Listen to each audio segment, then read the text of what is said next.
Hello everyone, it's Ranger64, and welcome back to another League of Legends lower rating video. Today, we will be reading Biography of Naafiri, the Hound of 100 Bites. Across the sands of Shurima, a chorus of howls ring out. It is the call of the dune hounds, ferocious predators who form packs and compete for the right to hunt in these barren lands.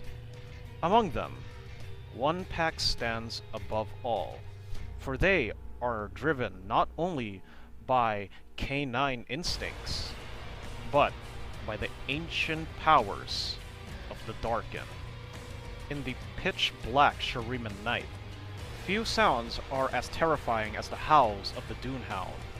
Those who hear their piercing call on the arid wind know to keep a hand on their sword's hilt, and their horses well rested. For the ravenous packs that rove these sands will chase whatever game they can find in their desert. One pack in particular is driven by a hunger that is deeper and more ancient than that of any mere beast. It is the hunger of a creature who spent ages eating nothing at all. For centuries, Naafiri remained in a crypt, her spirit bound to an ancient throwing dagger, unable to move or speak. The weapon lay inert as her soul pondered the past. Naafiri was powerful, having almost led the Darkin. How easily she could have bested any of them in combat to become their rightful ruler. Yet, how easily she'd been tricked by that awful aspect Maisha, and cursed to embody these inanimate steel blades. Shame and regret consumed her thoughts. If she could get another chance, if she could only find another host, a new vessel, all she needed was a hand to grip her blade. Just a touch. At last, the day came when the doors of her tomb burst open. She sensed the sweet relief of fresh desert wind, her first in ages, and something else, a human presence. He has come, my host, my sweet, unwitting vessel, thought the darkened soul. But the visitor was aware of her magic. He carefully picked up her dagger with a metal tong, and placed it onto a thick, leaded lined cloth, wrapping the blade tightly. He took great care not to touch it, and set off across the desert under the late afternoon sun. Despair overcame Naafiri as she felt the plodding movements of the man's horse across the sands. Was she doomed to this form? This walking nightmare of impotence for eternity? She felt the steps of the horse quickening as the sun approaches, and sensed the distant howls of the dune hounds carried by the wind. This was her opportunity.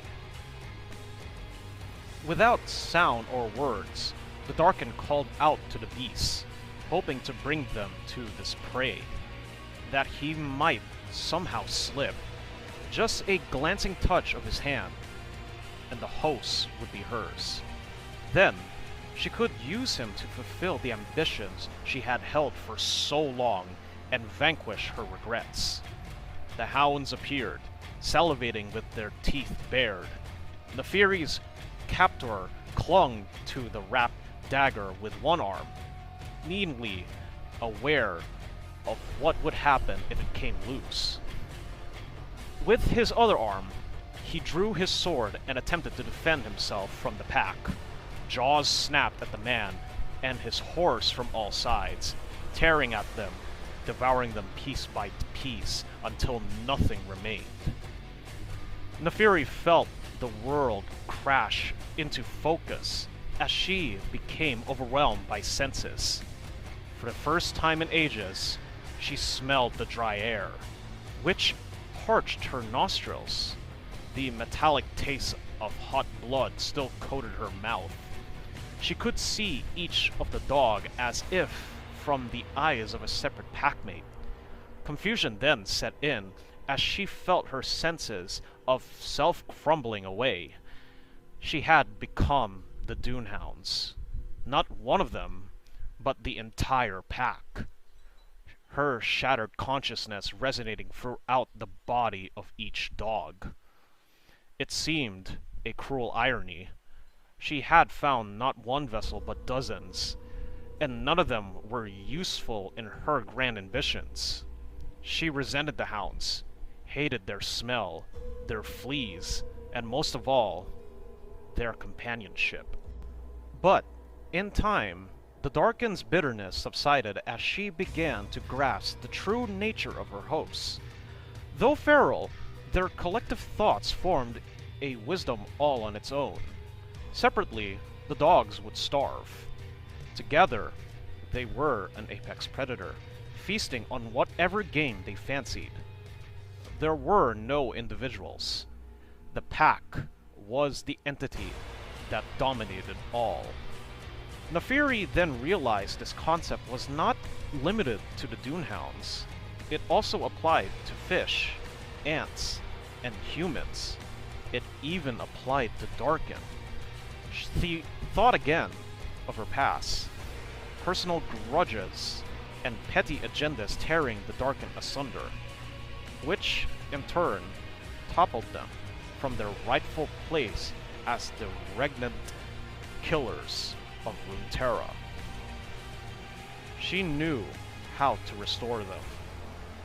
Now, she just needed to find her siblings and share with them the wisdom of the pack.